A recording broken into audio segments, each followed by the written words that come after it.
ख़वातीन हज़रात, आज के ज़माने में चाइना तरक्की के लिहाज से दूसरे ममालिक की निस्बत काफ़ी एडवांस समझा जाता है। ये मुल्क आबादी के लिहाज से दुनिया का सबसे बड़ा मुल्क है और चाइना को हर रोज़ नित नई ईजादात के बायस दुनिया भर में मकबूलियत हासिल है। लेकिन दोस्तों, क्या आपके इल्म में है कि तहकीक व जस्तजू की इस मनसब पर फायज होने के लिए चाइना ने कैसी कैसी कुर्बानियाँ दी हैं? इस मकाम तक अपने वतन को पहुँचाने के लिए कितने ही लोगों ने जानें गंवाई हैं? और आज जो बहुत से ममालिक तरक्की करने के लिए चाइना को अपना रोल मॉडल समझते हैं, तो कभी चाइना भी दकियानूसी और रवायती सोच का हामिल था। नाज़रीन, ये वाकया है 1958 का, जब चाइना के बानी माओ ज़ेतुंग ने यह फैसला किया कि चीन को भी बरतानिया और अमेरिका की तरह एक एडवांस मुल्क बनाया जाएगा। उस जमाने में दुनिया में यही दो सुपर पावर्स थी। चुनाचे माओ और उसके हवारियों ने यह कहा कि आने वाले 15 सालों में चाइना को इतना एडवांस्ड और तरक्की याफ्ता बना दिया जाए कि वो यूरोप और अमेरिका को पीछे छोड़ दे। जदीद जमाने की तारीख में चेयरमैन माओ को बेहतरीन इनकलाबी लीडर समझा जाता है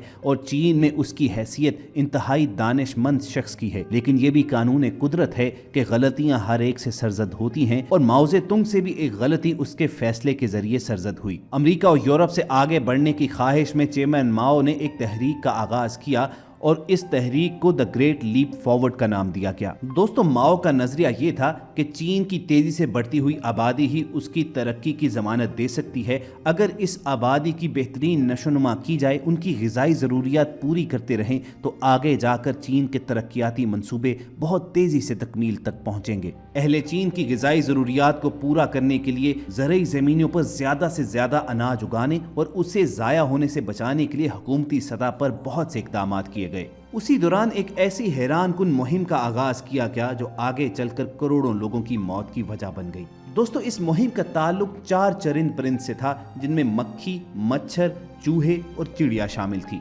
माओ और उसके हवारियों का ख्याल था कि ये चारों चरिंद परिंद हमारे लिए बहुत बड़ा खतरा है, चुनाचे इन्हें जहां नजर आए मार देना चाहिए। हमारा मुल्क इन जानवरों के बगैर भी जिंदा रह सकता है, क्योंकि ज़रई माहिरीन ने एक हिसाब लगाकर माओ तक ये रिपोर्ट पहुंचाई थी कि एक चिड़िया औसतन साल में 4 से 5 किलो अनाज खा जाती है और बहुत से फलों को खराब करने का बायस भी यही चरिंद परिंद होते हैं। इसलिए अगर इन जानवरों को मार दिया जाए तो इंसानों के खाने के लिए खासा अनाज भी मयसर होगा और फसलों को नुकसान भी नहीं पहुंचेगा। चुनाचे माओ और चीनी हुकूमत ने इन चिड़ियों के खिलाफ एक मुहिम का आगाज किया, जिसका नाम द ग्रेट स्पैरो हंटिंग रखा गया। लेकिन ये मुहिम से ज्यादा इन 4 जानदारों के खिलाफ एक जंग में तब्दील हो चुकी थी, क्योंकि इन मासूम जानदारों को मारने के लिए न सिर्फ आम लोगों हत्ता के फौज का भी सहारा ले लिया गया। दोस्तों, इस मुहिम का शिकार सबसे ज्यादा मासूम चिड़ियों को ही बनाया गया और उनको मारने के लिए अवाम को मखसूस तरीके सिखाए गए। दोस्तों, यूरोप और एशिया समेत तकरीबन दुनिया भर में एक चिड़िया पाई जाती है जो आलमी सतह पर यूरेशियन ट्री स्पैरो के नाम से जानी जाती है। ये चिड़िया तकरीबन 2 अशरे कबल पाकिस्तान में भी बकसरत पाई जाती थी, लेकिन अब कम ही दिखाई देती है और हमारे इस खित्ते में चिड़िया की इस नस्ल के तकरीबन खत्म हो जाने का जिम्मेदार चीन है। जैसा कि बताया गया कि चीन में 1958 से इस चिड़िया के खात्मे की मुहिम चलाई गई। पहली बार 1958 में माओ ज़ेतुंग ने चिड़िया, चूहों, मक्खियों और मच्छरों के खात्मे की मुहिम चलाई, जो 1962 तक जारी रही। इसी मुहिम में चीन से चिड़िया का तकरीबन सिफाया कर दिया गया था। चीनी बाशिंदों ने माओ ज़ेतुंग के अहकामात की पैरवी करते हुए दरख्तों से चिड़िया के घोंसले तक उठाकर जमीन पर दे मारे, उसके अंडे तोड़ दिए और घोंसलों में मौजूद उसके नन्हे बच्चों को भी मार डाला। बड़ी चिड़ियों को मारने के लिए चीनियों ने एक अनोखा तरीका दरियाफ्त कर लिया। वो जमीन पर टीन के डब्बे और ड्रम मुसलसल बजाते रहते ताकि ये चिड़ियां डर के मारे दरख्तों या जमीन पर बैठ ना सकें। जब चिड़ियां उड़ते उड़ते थक कर जमीन पर गिर जाती तो चीनी उन्हें खत्म कर देते। ये तरीका बहुत कारगर साबित हुआ और महीनों के अंदर अंदर चीन से इस चिड़िया की नस्ल का सिफाया हो गया। ये सब चीनियों ने इसलिए किया कि माओज़े के ख्याल में खेतों से चिड़ियों के बीज चुग जाने के बायस गंदम और चावल की पैदावार कम होती थी।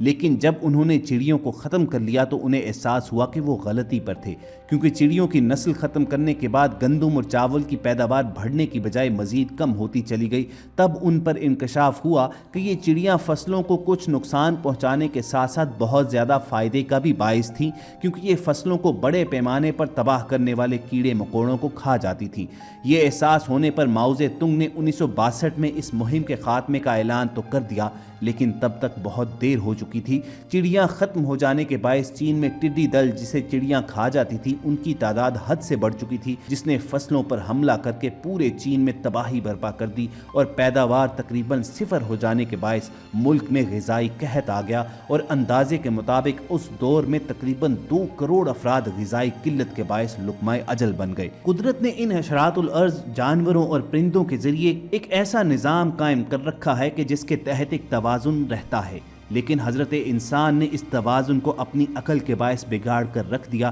اور جس کے بدلے میں بہت سے لوگ موت کا شکار ہو گئے۔ دوستو، 1958 سے 1962 کی مہم کے نتیجے میں آنے والے غذائی قحط کو چائنا کیا انسانی تاریخ کا بدترین غذائی قحط قرار دیا جاتا ہے، اور ہسٹری کی بہت سی کتابوں میں اس قحط کی ہولناکیوں کو درج کیا گیا ہے اور بتایا گیا ہے کہ کس طرح کروڑوں افراد چیئرمین ماؤ زے تونگ کی ایک چھوٹی سی غلطی کی وجہ سے موت کا شکار ہوئے۔ چین میں اب بھی 4 جانوروں، پرندوں اور کیڑوں کے خاتمے کی ایسی مہمات چلائی جاتی ہیں جیسی کہ 1958 میں چلائی گئی تھیں، لیکن اب ان چاروں میں چڑیا کا نام نہیں ہوتا۔ 1998 میں چڑیا کی جگہ کاکروچ کا نام شامل کر لیا گیا تھا۔ دوستو، انسان عقل، تحقیق اور جستجو کی جس منزل پر بھی پہنچ جائے، وہ قدرت کے اصولوں کو مکمل طور پر کبھی بھی نہیں سمجھ سکتا۔ اسی لیے قرآن کریم میں اللہ تعالیٰ کی ایک آیت کا مفہوم ہے کہ بے شک انسان کم عقل ہے، اور چین کے غذائی قحط کا باعث بننے والی چیئرمین ماؤ کی اس غلطی کو ایک ثبوت کے طور پر پیش کیا جا سکتا ہے کہ کیسے انسان اپنے آپ کو عقل کل سمجھتے ہوئے فیصلے صادر کرتا ہے،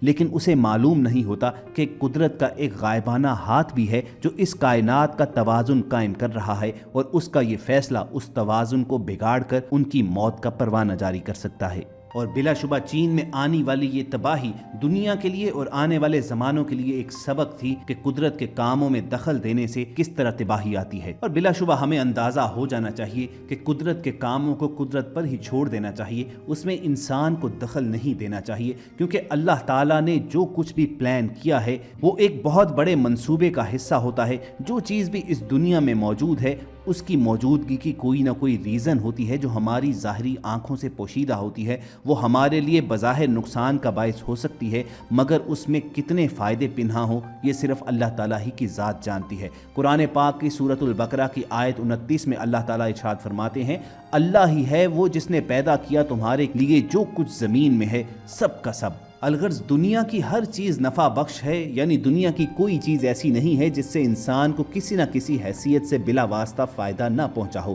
خواہ یہ فائدہ دنیا میں استعمال کرنے کا ہو یا آخرت کے لیے عبرت و نصیحت کرنی ہو۔ بہت سی ایسی چیزیں کہ انسان کو ان سے فائدہ پہنچا ہے مگر اس کو خبر بھی نہیں ہوتی، یہاں تک کہ جو چیزیں انسان کے لیے مضر سمجھی جاتی ہیں جیسے زہریلی اشیاء، زہریلے جانور وغیرہ، اگر غور کیا جائے تو وہ بھی کسی نہ کسی حیثیت سے انسان کے لیے نفع بخش بھی ہیں، حتیٰ کہ موت بھی اپنے وقت پر نفع ہی دیتی ہے۔ اس لیے صاحب ایمان ہونے کا تقاضا یہ ہے کہ راضی برضا رہا جائے۔ اللہ تعالیٰ نے جس حال میں ہمیں رکھا ہوا ہے اسے بہتر بنانے کی تگ و دو ضرور کیجیے، مگر ناشکری کا شکار نہ ہوں۔ پوری امید ہے کہ آپ یہ ویڈیو بنانے کا بنیادی مقصد سمجھ چکے ہوں گے، چنانچہ اس ویڈیو کو لائک کر کے آپ فیس بک اور واٹس ایپ کے ذریعے زیادہ سے زیادہ لوگوں کے ساتھ شیئر کیجیے، اور اگر مستقبل میں آپ ایسی ہی معلوماتی ویڈیوز ہر وقت اور بر وقت حاصل کرنا چاہتے ہیں تو ریڈ بٹن پر کلک کر کے اور بیل آئیکن کو پریس کر کے سبسکرائبر بننا مت بھولیے۔